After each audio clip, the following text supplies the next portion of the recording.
Welcome to Maheshan IAS. Your rank is our responsibility. यदा यदा हि धर्मस्य ग्लानिर्भवति भारतः अभ्युत्थानम धर्मस्य तदात्मानं सृजाम्यहम्। इसका अर्थ आप सब जानते होंगे। ध्यान रखना, धर्म की स्थापना के लिए जब युद्ध होते हैं तो उसमें गलत सही नियम कानून ये सब नहीं चलते। और इस आर्टिकल के द्वारा आपको भगवान कृष्ण का भी जिक्र करूंगा, समझाऊंगा, क्योंकि भारत की जनता को समझाना परम कर्तव्य है। आज आप देख रहे होंगे देश में क्या हालत है दोस्तों, और उसके चलते हुए आज आपको समझने की जरूरत है कि यह युद्ध अभी रुकने वाला नहीं है। देख लीजिए, यह अभी खत्म नहीं हुआ है। कौन कह रहा है? रुवेन अजार, इजराइल के एम्बेसडर साहब कह रहे हैं कि यह खत्म नहीं हुआ है। हमने अभी इस युद्ध के अंदर 2500 ठिकाने किसके हैं? ईरान के, जिनको हमको अभी स्ट्राइक करना है। तो यह अभी खत्म नहीं हुआ है। अमेरिका का राष्ट्रपति खुलेआम कह रहा है कि अभी और अमेरिकन मारे जा सकते हैं, क्योंकि यह लड़ाई अभी समाप्त नहीं है। आपसे भी कह रहा हूं, लड़ाइयां जब होती हैं तो कभी भी ऐसा नहीं है कि केवल सोल्जर मरते हैं या नेताओं में प्रेशर रहता, नहीं। इससे पूरा भूचाल आता है, इससे चीजों की कीमतें बढ़ती हैं, घटती हैं, मार्केट बंद होता है, जॉबें जाती हैं, बहुत बड़ा असर पड़ता है। तो यह हर आदमी से रिलेटेड है। अगर कोई समझता हो यह हमसे रिलेटेड नहीं है। अब आपको समझा रहा हूं, इस व्यक्ति ने ऑफिशियल स्टेटमेंट दिया है कि यह अभी खत्म नहीं हुआ है, क्योंकि रेजिम चेंज नहीं हुआ है। अभी एक बंदा आया था ये खामेनी की जगह पर, और इसका क्या हुआ? Breaking Iran temporary supreme leader Ayatollah Ali Reza Arafi just eliminated. पहले ही दिन जो इनका सुप्रीम लीडर था वो एलिमिनेट किया इजराइल ने। इजराइल का प्रिसीजन देखिए। कहते हैं दोस्तों, कोई भी व्यक्ति हो अगर उसमें पावर है तो उसका प्रिसीजन, उसकी ताकत को सल्यूट कीजिए। देखिए, पहले ही दिन सुप्रीम लीडर को ठोका, उसके अगले दिन ये टेम्पररी एआई में बहुत माहिर है। और आप अब जो स्ट्राइक देख रहे हो, जो बगदाद के एम्यूनेशन सेंटर पर करी अमेरिका के पर, जहां लगभग 400 मिलियन का गोला बारूद, एयरक्राफ्ट की मिसाइलें, सब कुछ बर्बाद कर दिया एक धमाके ने।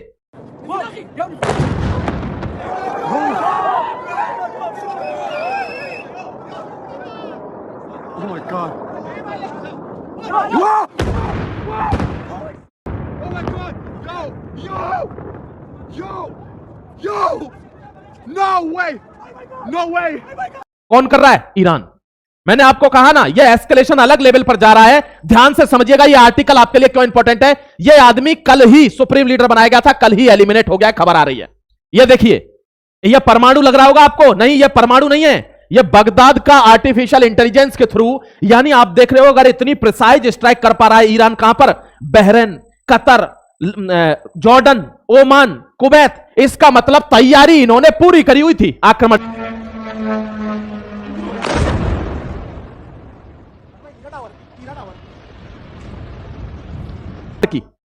और कुछ लोग आंसू बहा रहे हैं। उनके जो आंसू बहा रहे ना, उनको सबूत दिखाऊंगा। उनको यहां से क्या कहूं, उनको सबूत देखिए, हमले में ब्रिटिश फाइटर जेट शामिल हुए। यानी अमेरिका ने जो की स्टारमर है दोस्तों, प्रधानमंत्री यहां का ब्रिटेन का, उसको बोला है कि हमको आपका एयरबेस चाहिए ईरान को क्या करने के लिए? कर्व करने के लिए, और उसने इजाजत दे दी है। यानी जितनी भी मुस्लिम कंट्रीज हैं, जितना भी अरब वर्ल्ड है, जितने भी वहां पर मिडिल ईस्ट के कंट्री हैं, हर आदमी ईरान में, ईरान के लोगों को बचाना चाह रहा है। ईरान के लोग खुश हैं खैमेनी के मरने से, बाकी सारे लोग खड़े हुए हैं ईरान के खिलाफ। लेकिन पाकिस्तान और भारत में बैठे कुछ पाकिस्तानी, उनको सही नहीं लग रहा ये। बाकी सबको सही लग रहा। ईरान में, जहां देश में लोग रहते हैं, वे नाच रहे हैं कि अच्छा हुआ, लेकिन यहां के लोगों को दिक्कत है कि यह गलत हो गया, और उसका रिश्तेदारी भी निकाल रहे हैं। कहां से? बाराबंकी से। दिखा दूंगा आपको, देखना। यह है दोस्तों बगदाद का एम्यूनेशन सेंटर। इसमें आग लगा दिया, मिसाइल विस्फोट हुआ, और जितना बड़ा एरिया था ये, लगभग 400 मिलियन के हथियार यहां स्वाह हो गए। क्यों? क्योंकि आसपास से ही तो अमेरिका के एयरक्राफ्ट उड़ रहे हैं ईरान पर अटैक करने के लिए, तो उनको रोकने के लिए यह ब्लास्ट किया गया है। तो इसकी तैयारी पूरी है। इसने कहा है, हमसे पूछा गया है हमारे फाइटर जेट्स के लिए, हमारा मिलिट्री बेस यूज करने के लिए, हमने ओके कर दिया है। यहां देखिए, इसको पीटो कोई पहले तो। क्यों? देखिए, government of Pakistan recommends president Donald Junior Trump for 2026 Nobel Peace Prize. गटर के कीड़े, ये देखिए, यही है वो गंदी नाली का बिगड़ा हुआ कीड़ा। इसने यहां डोनाल्ड ट्रंप को 2026 नोबेल पीस प्राइज के लिए दिया। और यहां देखिए क्या कह रहा है Pakistan PM Shehbaz Sharif said that killing of Iran supreme leader Khamenei was a violation of international law. Khamenei को मारना यूएस के द्वारा इंटरनेशनल लॉ का वायलेशन है। तू जानता है क्या होता है इंटरनेशनल लॉ? चल बता, state that what is international law. कुत्ते का टॉमी, तेरे को यह पता ही नहीं है क्या होता है इंटरनेशनल लॉ। बोलने से पहले थोड़ा सोच लिया कर। इसके मरने पर कह रहा है यूएस ने इंटरनेशनल लॉ का वायलेशन किया है और यहां नोबेल पीस प्राइज के लिए कह रहा है ट्रंप को। यानी ये दो मुंहे सांप हैं, एक को जूते से कुचलना और एक का फन काटना। माय डियर, ये आपको समझना होगा। यही बांग्लादेश के साथ कर रहे थे, ये उसकी शाबाशी भी लेना चाह रहे थे और इनको मैच भी खेलना है। इन्होंने कह के बांग्लादेश को बाहर निकलवा दिया और खुद ने मैच खेला। यही ईरान के साथ करना चाहता है कि पूरे मुस्लिम वर्ल्ड का सपोर्टर भी बन जाऊं, अच्छा भी बन जाऊं और अमेरिका की गोदी में भी बैठे रहूं। ये दो मुंहे सांप हमेशा खतरनाक होते हैं, ध्यान रखना। ये जो पीछे पीछे इनके दिमाग में चलता है, ऐसे लोगों से सावधान रहना है, सतर्क रहना है, खुलकर अपोज करिए ऐसे लोगों का। यहां देखिए पृथ्वीराज चौहान, यही अमेरिका भारत का विरोध कर रहा था जब भारत न्यूक्लियर बॉम्ब बना रहा था। यह भारत को कह रहा है, क्या कह रहा है, यही भारत अमेरिका का विरोध कर रहा था जब भारत न्यूक्लियर बॉम्ब बना रहा था, तो हमारा विरोध किया जा रहा था। और आज न्यूक्लियर बॉम्ब के विरोध में अमेरिका है तो भारत दुश्मन के साथ खड़ा है, अमेरिका के साथ खड़ा है। ऐसे गधों की वजह से, देखिए ऐसे गधों की वजह से भारत की जनता क्या होती है, डेविएट हो जाती है और तभी प्रॉब्लम होती है। देखिए यहां ईरान के सर्वोच्च नेता अयतुल्लाह खमेनी की मौत के बाद जम्मू कश्मीर के बारामूला शिया समुदाय के लोग सड़क पर उतर रहे, प्रदर्शन कर रहे हैं। लाल किले पर आपको कल सीन दिखाया ही था मैंने, आपकी आंखों से हटा नहीं होगा अभी वो सीन। ऐसे गधों की वजह से भारत की जनता जो बहुत ज्यादा मतलब मिसअंडरस्टैंडिंग हो जाती है दोस्तों, ये इसी वजह से होती है। देख लीजिए ऐसे लोगों की वजह से। यहां पर देखिए पाकिस्तान, अफगानिस्तान, तालिबान, पाकिस्तानी एयरफोर्स का महत्वपूर्ण नूर खान बेस याद है आपको, हमने जो ऑपरेशन सिंदूर में नूर खान बेस जहां पर न्यूक्लियर फैसिलिटी है उसको उड़ाया था। यहां पर दोस्तों अफगानिस्तान पहुंच गया है। सल्यूट करिए अफगान दोस्तों। भाई साहब आपको फोटो दिखाऊंगा अभी, सबूत। पैरों में चप्पल नहीं है लेकिन दिल में जुनून है अपने देश के प्रति। क्यों पैदा नहीं होते भारत में ऐसे भारतवासी? बहुत कम मात्रा में है। यहां दोगले सांप बहुत हैं। क्यों? क्योंकि पाकिस्तान जो गटर की नाली के गंदे कीड़े हैं, उनकी बदबू के लोग भी यहां रहते हैं भारत में। ऐसे लोगों के लिए मीजर लेने होंगे, वरना देखिए अफगानिस्तानियों को, वो भी तो देशभक्त हैं अपने देश के लिए। बिना चप्पल जूते के उन्होंने बहाना नहीं लिया कि हम लड़ नहीं पा रहे हैं, हम कंकड़ों में चल नहीं पाएंगे। यहां रखकर चला रहे हैं और F-16 गिरा दे रहे हैं। उनके पास रडार नहीं है। सीखिए, यह सीखने की बात है मेरे दोस्त। यहां देखिए यह मारा गया है खमेनी मारा गया है और ये सारे लोग इसके साथ मारे गए हैं। देख लीजिए इनका फोटो वायरल है।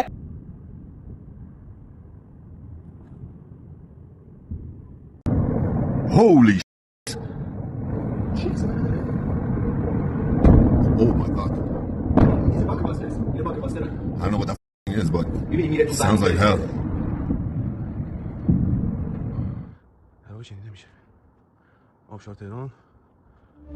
अब आप कहेंगे नीचे सर ये फोटो क्यों लगाया है आपने?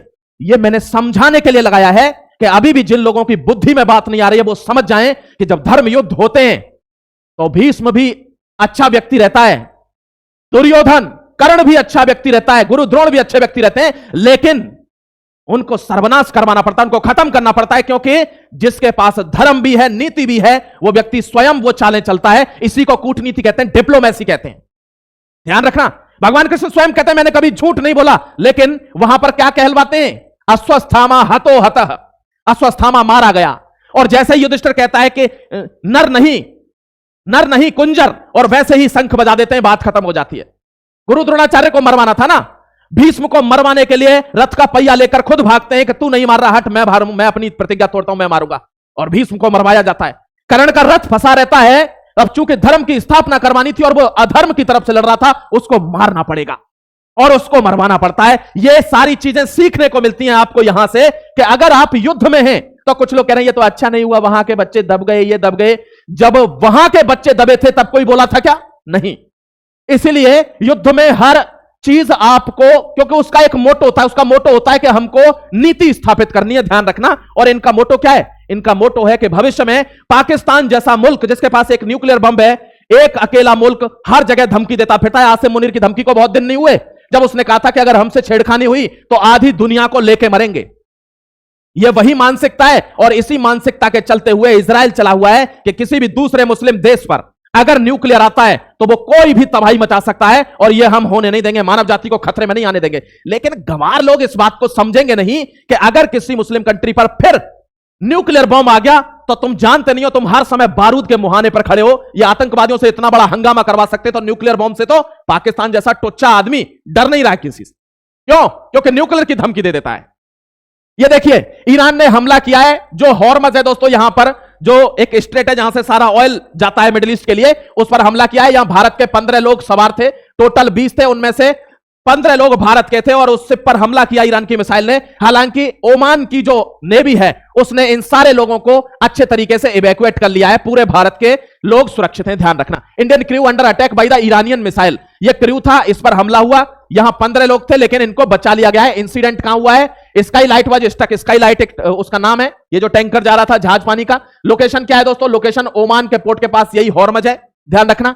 रिटेलिटरी कॉन्टेक्स्ट क्या है? Illegally passing through the straight, straight को रोका हुआ है और उन्होंने कहा ईरान ने कि अब यहां से कोई नहीं जाएगा, यह इलीगली पास हो रहा था इसलिए हमला हो गया। बैसल हिस्ट्री क्या है? सैंक्शंस लगे हुए थे 2025 में। It's alleged role in shadow fleet transforming Iranian petrol, कह रहे ईरानियन पेट्रोल को यह इलीगल तरीके से ट्रांसपोर्ट कर रहा था इसलिए इस पर हमला हुआ है, ध्यान रखना। यहां देखिए, Indian crew under attack by the Iranian forces, ये रहा। कैजुअलिटी कोई नहीं मरा है। क्रू कंपोजिशन 20 लोग थे। इवैक्यूएशन सारे के सारे 20 के 20 बचा लिए गए हैं ओमान की नेवी ने। कोई यहां क्षति है नहीं, डोंट वरी। ये आदमी देखिए, जब युद्ध होता है तो जानते हैं बड़े लोग कि इसमें क्षति होगी, हानि होगी, इसके लिए तैयार रहना होगा। Regional escalation and retaliation, widening conflict, वो बताए उसको Oman, Kuwait, Bahrain, Abu Dhabi, हर जगह पर ईरानी स्ट्राइक हो रहा है। इराक में सबसे बड़ा एम्यूनेशन सेंटर उड़ा दिया गया है अमेरिका का। कतर में बेसों पर धड़ाधड़ बॉम्बिंग हो रही है, ध्यान रखना।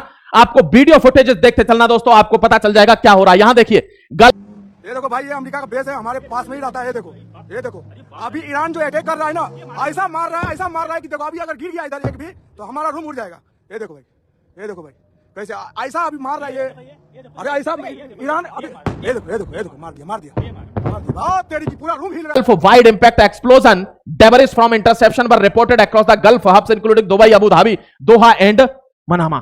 हर जगह पर बॉम्बार्डिंग हो रही है, यानी ये एस्केलेशन ऊपर के लेवल पर चला गया। ये देखिए, enemy is decisively defeated, leveling all US। Iran कह रहा है कि जब तक बदला नहीं लिया जाएगा तब तक रुका नहीं जाएगा। तो आपको लगता है ये एस्केलेशन रुकेगा? नहीं, जब तक बदला नहीं लिया जाएगा। अब इस आदमी ने भी कहा है कि अगर तुम रुके नहीं तो फिर इतिहास गवाह है कि ऐसी स्ट्राइक किसी ने देखी नहीं होगी, मैं उस वाले लेवल पर आ जाऊंगा और यह होगा। Prime minister Narendra Modi on Sunday CCS meeting, Bharat में कैबिनेट कमेटी ऑन सिक्योरिटी की मीटिंग। और आपको एक बात बताऊं, भारत में कैबिनेट कमेटी ऑन सिक्योरिटी की मीटिंग कब होती है? जब हमारे पास बालाकोट स्ट्राइक के लिए प्लानिंग बन रही हो, जब हमारे पास पुलवामा का बदला लेना हो, जब हमारे पास पहलगाम का बदला लेना हो, ऑपरेशन सिंदूर होना हो, तब सीसीएस की मीटिंग हुआ। बहुत रेयर केस में समझ गए। और अब फिर मीटिंग हो रही है दोस्तों। मतलब मेरा इंट्यूशन कह रहा है कि हो सकता है आने वाले समय में आप कुछ देख लें। मैं बोलना नहीं चाहता लेकिन आप समझ जाइए कि हो सकता है आप कुछ देख लें, ऐसा हो सकता है 100%, क्योंकि प्लानिंग चल रही है ना, क्योंकि ये मौका है ना। आप सब जब चल रहा है तो जब होगा ही। सीसीएस की मीटिंग है, सबको बुलाया गया है, सिक्योरिटी, इकोनॉमिक, कॉमर्शियल, क्योंकि 10,000 लोग हमारे ईरान में हैं, 1 करोड़ लोग हमारे पूरे मिडिल ईस्ट में हैं और 10,000 अकेले ईरान में हैं। गुस्सा कब आती जानते हो? 2-2 बार एडवाइजरी जारी कर रहा है भारत के, भाई जो ईरान में बैठा निकल जाओ यार, जो ईरान में बैठा निकल जाओ। हमने चाबहार के लिए अपने बजट में 0 रुपया रखा है। इसका मतलब क्या है कि चाबहार से हमारा संबंध खत्म है। आप वहां पर रहते हैं तो निकल जाइए, वहां से निकल जाइए। अब वहां से फोन कर रहे हैं, हम बहुत डरे हुए महसूस कर रहे हैं, खतरे में। अब क्यों कर रहा है महसूस डरा हुआ? 2-2 4-4 बार एडवाइजरी गई, समझ में नहीं आती, बुद्धि में नहीं आती क्या? अब वहां पर क्या हो रहा है दोस्तों? पूरा ईरान, पूरा इराक, सारा स्पेस बंद है, मिडिल ईस्ट का एरोस्पेस बंद है। इनको कहां से ले आए? जमीन खोद के निकालना है 4 दिन में। पहले आदमी कहता है तो पहले ध्यान नहीं देते हैं। 9.6 मिलियन लोग जो है वो इधर वेस्ट एशिया में रह रहे हैं, मिडिल ईस्ट में, और अराउंड 10,000 ईरान में रह रहे हैं। अब इनको दिक्कत हो रही है, ये सीसीएस की मीटिंग हो रही है, इन्हीं की सुरक्षा के लिए ये मीटिंग हो रही है। अगर कोई और डेवलपमेंट होगा तो मैं आपको बताऊंगा, डोंट वरी। ये देखिए, जयशंकर साहब ने कहा है मैं Bahrain, Qatar, Kuwait, Abu Dhabi, Saudi Arabia, हर आदमी के साथ संपर्क में हूं, साफ कह रहे हैं। In Iran claims career Abraham Lincoln. देखिए सबसे बड़ी न्यूज इस आर्टिकल की, कह रहे हैं अब्राहम लिंकन जो करियर खड़ा हुआ है दोस्तों यहां पर कतर के पास, यहां इन्होंने अटैक बोल दिया है और वो कह रहे हैं इसको हमने बर्बाद कर दिया है। अगर ऐसा हुआ होगा तो आप इस युद्ध का वो भयंकर रूप देखेंगे जो पूरे विश्व में देखा नहीं होगा, क्योंकि ये सबसे ताकतवर फ्लीटों में से, ताकतवर एयरक्राफ्टों में से एक है अमेरिका की। बहुत बड़ा नुकसान हो जाएगा अगर ये हुआ तो। और ईरान ने इसका सबूत का दावा पेश किया है कि हमने उसको खत्म कर दिया है, कई एयरक्राफ्ट हमने बर्बाद कर दिए हैं अमेरिका के। ये बोल रहा है अब्राहम लिंकन पर 4 बैलिस्टिक मिसाइलों से आक्रमण किया है, ये ईरान बोल रहा है। लेकिन अमेरिका क्या कह रहा है कि छू भी नहीं पाई उनकी मिसाइलें। अपनी इज्जत बचाने के लिए कभी कभार ऐसी चीजें होती हैं, लेकिन अब 1-2 दिन में सबूत आ जाएगा। ईरान वीडियो जारी कर देगा अगर इस पर अटैक हुआ होगा तो, ध्यान रखना। और अगर इस पर अटैक हुआ है, मैं आपको इमेजिन करिए आप, ये युद्ध कहां चला जाएगा, कसम से बहुत तगड़े लेवल पर चला जाएगा।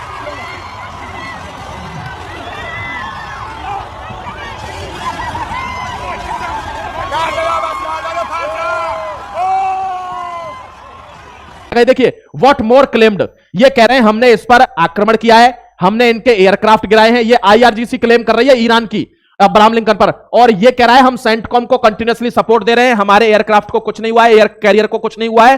वो झूठ बोल रहा है ईरान। ऐसी बात नहीं है, इतनी आग लगी है तो धुआं तो उठा होगा। तो इन्होंने 4 बैलिस्टिक मिसाइल का नाम लिया है, तो इसका मतलब कुछ तो यहां पर गड़बड़ चल रही है, ध्यान रखना मेरे भाई। ये देखिए the American base Abdullah Mubarak area Kuwait was hit by 4 ballistic missiles and 12 drones, 12 drone और 4 बैलिस्टिक मिसाइल।